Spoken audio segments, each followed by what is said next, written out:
to another edition of Neighbors and Friends. We have with us today two neighbors and friends.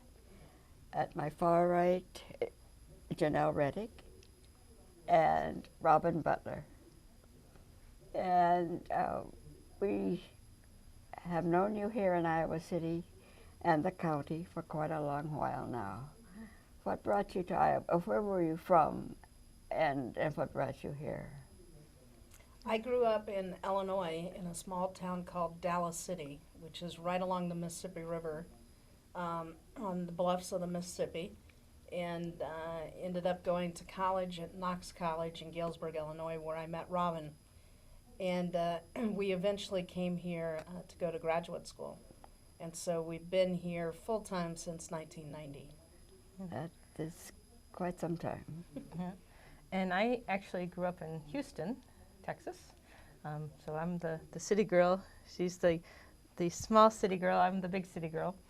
And yeah, so again, I went to Knox College in Galesburg quite unexpectedly. I had no ties to the Midwest before I came to college. And in fact, I was kind of a lost soul in high school. And the week, or about a month before graduation, I went into my college counselor's office and I decided I should probably have a plan for what I was going to do after I graduated. And so she flung this catalog at me and she said, "I forgot this college rep was coming. Look interested." And so I peeled off the wrapper and I looked at it and I said, "Okay, I'll go there." And it was Knox College. It was 1981, but tell them why. Well, because I was impressed because the cover had an etching of a female alum, and the whole theme of the catalog was famous female alums from the school. And it was initially a abolitionist school, started by abolitionists, and so there was a long history of strong females at this school. And so I said, it's on the common application, I might as well go there. And so that's how I randomly ended up. Strong women. Strong women. And so went to Knox, and then I actually went to Chicago after that to go to graduate school for my master's, and then I came here for start working on a PhD, and then I drug her around with me too, so then she came with me. So how did you meet then? What do you want, my version or Janelle's version? Well, let's take Robin's. So the first time I actually talked to Janelle and saw her, I was a sophomore, yes, and Janelle was still in high school. I am her elder, so she must respect me. You were a sophomore? I was a sophomore in college, and she was a senior in high school.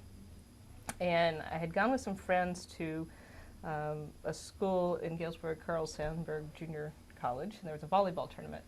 And so I'd gone to the volleyball tournament. Turns out Janelle went as well with some high school friends. And I don't know, at some point I got up to get some popcorn or something, and we were walking in the hall, and we were walking, opposite directions. And I said hi, and she said hi, and I remember turning around and watching her walk away because I thought she was really cute. And she had this button on her backpack that said, "I dig," and there was a picture of a volleyball. And I just always remembered that. So that's the first time we ever talked. Turns out the next year, or later that year, Janelle came as a prospective student and stayed in my suite in college. And so then I recognized her from our infamous passing in the hallway. And so then we met again. She, when I was there as a prospective student with the volleyball team, she asked me to go to see a Beatles movie that night. And I said, "Oh, yeah. And then I got so tired because I wasn't used to the late hours in college. And I said, "Oh, I can't go because we have workouts tomorrow with the team." And so I didn't realize until a year later I was actually kind of being hit on a little bit, but I had no idea. So I turned down my first opportunity for a date. Yeah, devastated me. Oh, well. We survived. We ended up joining, Robin was Phi Mu, the sorority she was in, and I ended up joining that sorority. And eventually, long before we were dating, she became my pledge mother. So, first of all, it's humorous that Robin and I are sorority sisters. Yes, that's the first thing. And second, that I married my pledge mother. Technically, in Phi Mu, they're called carnation sisters, Right. but pledge In the real mom. world, they call them pledge moms. So. So we have the story of how we met, but Yeah.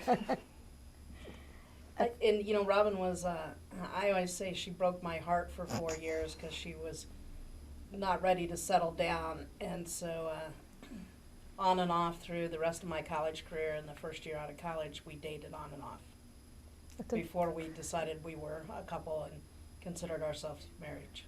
Well, that was a polite way of putting it. Usually she rubs it in a little bit more than that, but that's I'm trying good. to be nice. You're trying to be nice. Very good. so then you came to Iowa City for graduate school. Right. Yes. Robin, the first year we commuted back and forth. I had an apartment in Galesburg, Illinois, and she had an apartment here. And I was working for the Illinois legislature for the state representative there. So the first year we drove back and forth and every weekend and just decided it was too much. And the dog was really confused. We had a dog, and she was really confused. Every Monday morning. Monday morning, it'd get very. Someone was crying, and I don't think she liked that too much. So you, I think I first met you in the 90s when I would be coming back to Iowa City to visit family around here. Mm-hmm. And now I'm living back here. Yes, we're very Get glad to- you are. Get to We see- recruited you for years. And I know, you wouldn't move. That's right. You would only come back for Pride and the Iowa Women's Music Festival. Right. And we thought that was crazy. You might as well move back here. That's Moved right. back here, so I did. You folks had a store here at one time, right?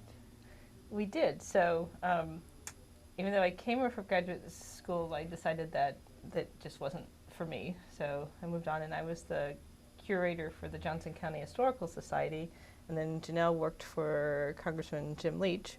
And somewhere in that scenario, it had always been kind of a dream, a goal of Janelle's to have a business. Her parents had a small business, and so we decided to open a store called Alternatives, which sold, it was like 3 stores in one. It had environmental products, recycled goods and environmental cleaners and such, gay pride products, and then also conservation, archival quality products. And so we called it Alternatives because they were all kind of, variations on a traditional theme. And so we had that for 6 years. 6 years. And We met a lot of people at the store. It was very nice. I'm sure. It was the bar stools that we kept at the counter. People would just pull up and sit down and chat for a while. I remember I bought my first natural sunlight light bulbs there. Yes. Oh, full spectrum Full bulbs. spectrums, back before you could buy them anywhere. Yes. We're at Menards once in a while, and one of the salespeople there says, "Oh, you're the people who we used to send all that business to buy full spectrum bulbs, and now you can buy them anywhere." But at the Right. time, it was difficult. It was a specialty item. And I think helpful. I use them all the time. It's some people who aren't even diagnosed with seasonal affect disorder have trouble, but people who have been diagnosed have significant trouble, and the lights are perfect. I have a north-facing apartment, so it's good to have some natural light. Yeah, Yes. you don't get much normally. No, at that time, the science still hadn't really caught up. People still thought it, in part, was kind of a wacky thing, Right. But we knew better. Right. So. And so then you left the store and started working for the city? I actually went to the university for a while, Worked at the And- university. and then I've been at the city since 2000. It's kind of interesting. We had health insurance, private health insurance, but I came down with a really bad case of Lyme disease, and that private health insurance wasn't that good. So Robin took a job at the university, and while she was in orientation, the University of Iowa had bragged that they were offering domestic partnership health insurance benefits. We took them at their word, and during orientation we realized that that wasn't true. The professors could get domestic partnership health insurance, and the researchers, but not the clerks. So Not all the the union people didn't get insurance benefits. So staff didn't qualify. Right. No, Right. for domestic partnership Okay. health insurance. Okay. So, she went there in order to get us good insurance, and she wasn't qualified. Yeah. She'd probably still be working for the university if they weren't discriminating against same-sex couples at the time. Yeah. Yeah. So you were there less than a year before Yes, you I am. switched to the city City. of Iowa City, who had Right. real domestic partnership health insurance For for all employees. employees. Right. Now the university has obviously fixed that, and with marriage equality, it's doubly fixed. But Right. But that was a tough thing to learn. I mean, because you always heard about the university offered it in it was 1999, 99, so right? I mean they offered it to everyone who was paid a lot of money, but any working people didn't get it. Yeah, the secretaries or the janitors or, People who desperately needed it. so, Well, it's good that they're doing it now. yes. Yeah. And you went through quite a hectic time to recover your health, as I remember. It was difficult. The Lyme disease had it's what they call, you break the blood-brain barrier. So the inflammation had entered the brain into the nervous system. So every ending of a nerve ending caused me trouble, no matter where it was, pain. But my main number one complaint was always headaches. And, I went both through the University of Iowa and Mayo Clinic, and neither institution was able to help me much at all, because every time the treatment would end, the meningitis would come back, the inflammation. But time and some of my own cures, which I recommend highly to people who have these neurological illnesses where you feel like you're in a fog. I started volunteering on commissions, I started bicycling, and I started playing poker.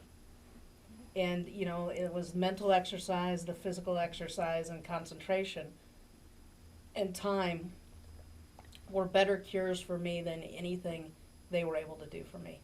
That's interesting. I think Terry Walls had similar, With her MS. That's right. right, And she's used nutrition as her number one, but also but biking exercise, as well, I yeah. think. and Yeah. started biking. Uh-huh. So we have you people to remind us to watch our nutrition and watch our exercise. It's so much of these illnesses, you get in a downward spiral and everything gets worse, and you feel rotten and you're tired and you're fuzzy, you forget people's names, you're embarrassed by that, and it just gets worse. And I'm not saying you can cure it, but in Terry Wall's case, it looks like that's actually working. But I do think you can put a stop to the downward spiral. But you have to have the determination to do it and the support to do it. And you have to be willing to put yourself out there and take some risk. And it's bad. It's not easy. I mean, you still have headaches. Sure, I to have this headaches. day. And I am so much better. But I don't think I ever get complete health back. I mean, for whatever reason, this was the cards that were dealt me, and I'm fine with that. I've adapted. Well, you have recovered extremely well. I understand you have gone on Ragbri. We've ridden Ragbri twice, river to river, and then other random days. But we are not quite animal cyclists. Not the quite. animals, We're not they animals. ride like 5,000 miles a year, and Very quickly. and At we a don't fast have speed. that much time. But Oh. we're avid riders. We rode 3 centuries last year, which is 100 miles in one day. Okay. And so I doubt we do 3 this year, but we'll certainly do 1 for sure. I like to say we're slow and steady. We we don't ride as fast as a lot of the riders do, but we're out there still moving, so Still moving. that still counts, I think. So, and tell us about your wedding. We're laughing because Canada, we had been fighting for civil rights here in Iowa. It became a passion of ours and an obligation we felt. And so we'd fought very hard, and it wasn't going very well. We couldn't get a bill passed. But Canada started doing weddings, and we just weren't clear how long that was going to, was this a temporary thing? And Robin had breast cancer, I'd had Lyme disease, and And we just thought, man, if this is our one chance in the world to have a legal document that says that we were something other than strangers in the eyes of the law, we were going to take it. So we basically eloped with only 2 people knowing, and went to Toronto, Canada on our 15th anniversary and got married. Oh, that's a good way to celebrate an anniversary. It was, and it's kind of a slick operation there because you go to the city hall and you go to one particular office to get your license, the physical piece of paper, and then there's a chapel just upstairs, and they have like their version of a justice of the peace there. And the only thing was that you have to have a witness. You have to have 2 witnesses. And like, we had the dog. We took our dog with us, but that that didn't count, And so 2 women from North Carolina ended up being our witnesses. So they said that when it first came, the ruling first came down and they were doing the marriages there, that the employees were just popping out left and right wanting to be people's witnesses. And but there's kind of this pattern where the people who get married before you end up being the witnesses for you, and on and on. And it's funny now because that Iowa has marriage, it's been 3 years here. So we've been past our 8th legal anniversary of marriage and our 23rd that we count, and 3 in a place we actually live. So take that for whatever. We got lots of anniversaries to celebrate. Lots of people come to Iowa City to get married now. Yes. And as a county supervisor, they right outside my door is where they get their marriage license. And so I always take the opportunity, to stop by and thank them for coming here and congratulate them. There's bus trips that come from St. Louis, and every time they're here, I jump on the bus just to say thank you so much. And now you're required to come back here for your anniversary. But we had to do that. We had to leave our own country to get married, and they now have to leave their own state. And it's time for this to end. And nothing happened in Iowa. Civilization still stands. Heterosexuals still are getting married and divorced in the same numbers. We cause no problems to them whatsoever. And I don't think there's a natural disaster you can blame on same-sex couples in Iowa. So, No, don't think so. I think the rest of this country needs to come along with us. And the people that ask me, why aren't you gay people satisfied with a civil union? And I say to them, for crying out loud, man, you go to the courthouse to get your marriage certificate, that is your civil union. Heterosexual or gay, that's the same civil paper. And then if you're so inclined, you go to your church or your synagogue or the state park and have a clergyman or a justice of the peace celebrate a wedding. It's interesting because part of this battle to get marriage started with the battle to stop the constitutional amendment that would have blocked it from ever happening. And that was one of the first really big marriage issues that we were involved with. We had been involved in some civil rights things as well, but that's one of the things I'm most proud of Janelle of, because she really spearheaded a lot of that effort back in 2002, would have been somewhere in there, 4.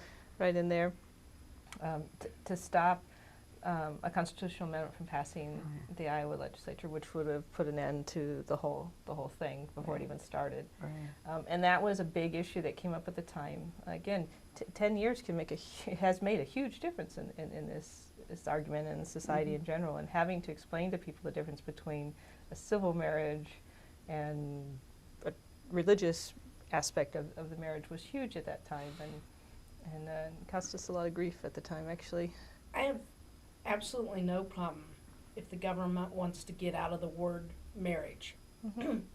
They should do so.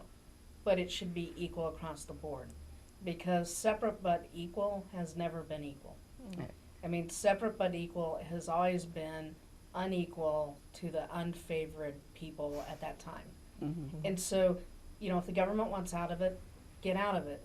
Call it civil unions, and that would be true for heterosexual and same-sex couples. But you know what? I don't think virtually anybody cares. As time has went on here, most people who have been given a chance to think about this have come to the conclusion, fortunately, in states like ours where we've had marriage, that this really doesn't matter to them. They're not involved in it. And so the polls are showing that. And those that are still against civil rights and equality, they're becoming more and more of a minority every single day. Yes. We have a saying in our family called one legion at a time. So Janelle had mentioned playing poker, and one of the places we play poker is at the American Legion. Our post is out on Muscatine Post 16. And when we first went there, we were a little little leery. I mean, it's the Legion, how are they going to react to us? Because although we're not we don't have it painted on our foreheads, we don't hide who we are. We're honest about who we are. And anyway, we used to laugh because we thought people must go home and say, Eunice, those lesbians aren't so bad after all. Because they would be laughing with us, and we'd be laughing with them. And the day the civil rights, the marriage ruling came down, we were at the Legion, and the people asked, was this mean to you? And I said, oh, we're just instantly married. And they said, really? And I said, sure. I mean, it's full faith and credit.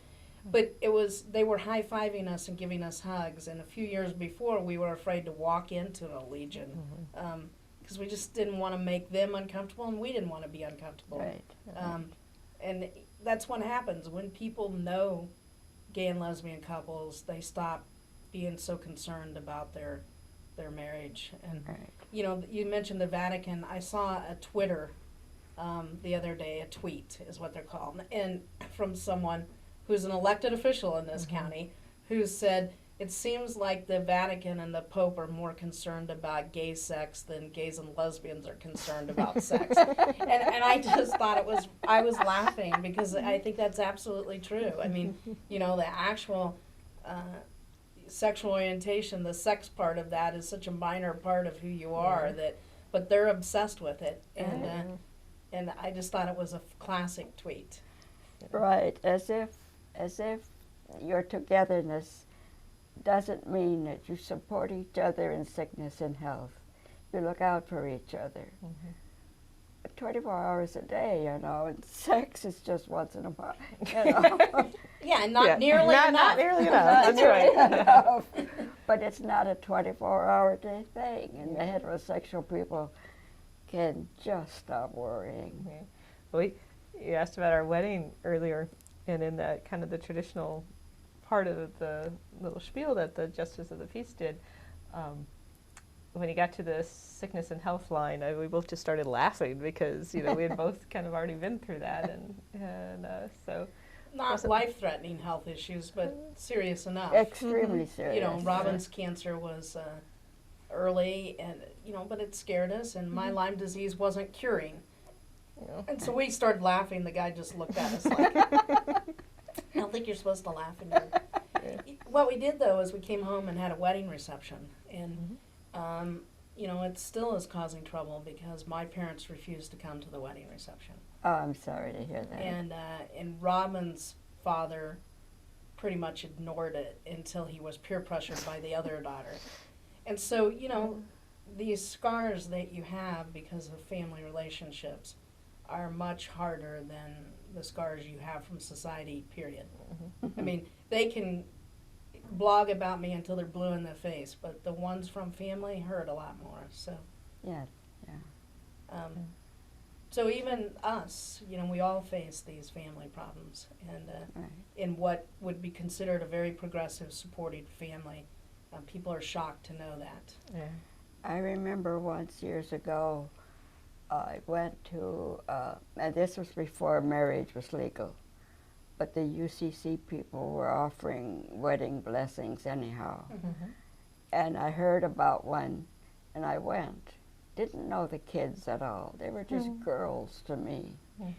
And they asked, why did you come? I said, just to help you celebrate. Oh, that's nice. And they hugged me and said, thank you for coming. Aww. Our parents wouldn't.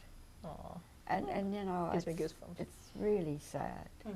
very sad. So I was glad to be a surrogate mother. You can offer yourself up for all these people. I'll just call you up when they're over getting their marriage license because they often need witnesses. Yeah. And you know, they'll just show up and they're Yeah. like, "Oh, I need a witness." Yeah. These busloads of people, they come up. They bring their own ministers even. Do they? And they bring their own witnesses, or they witness Yeah. for each other? They bring a, you know, there may be only 10 couples getting married or 8 couples, but it'll be a whole busload. They often bring their own rabbis and pastors, and they do it at the Unitarian Church, who is happy to help them, but people want to be married by their own pastor and Right. or their own rabbi, and so on their bus may be 3 or 4 pastors, rabbis. It's really cool. Right. Um, That's good. Well, they probably had a little bit more elaborate post-ceremony meal than we did after ours. We had a hot dog vendor on the corner after ours. because we were trying to get to the provincial capital to see their provincial state capital, what we call a state capital.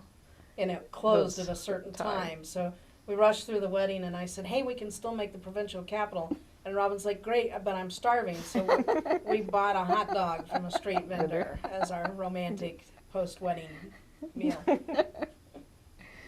Well, thank you so much for being here and just being fun and happy. And I cherish your friendship so much.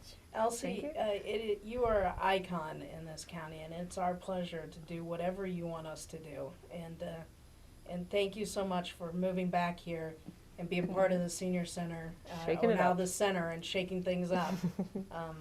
We really appreciate it. And Yes, we this is do. what community is about. Well, thank you so much.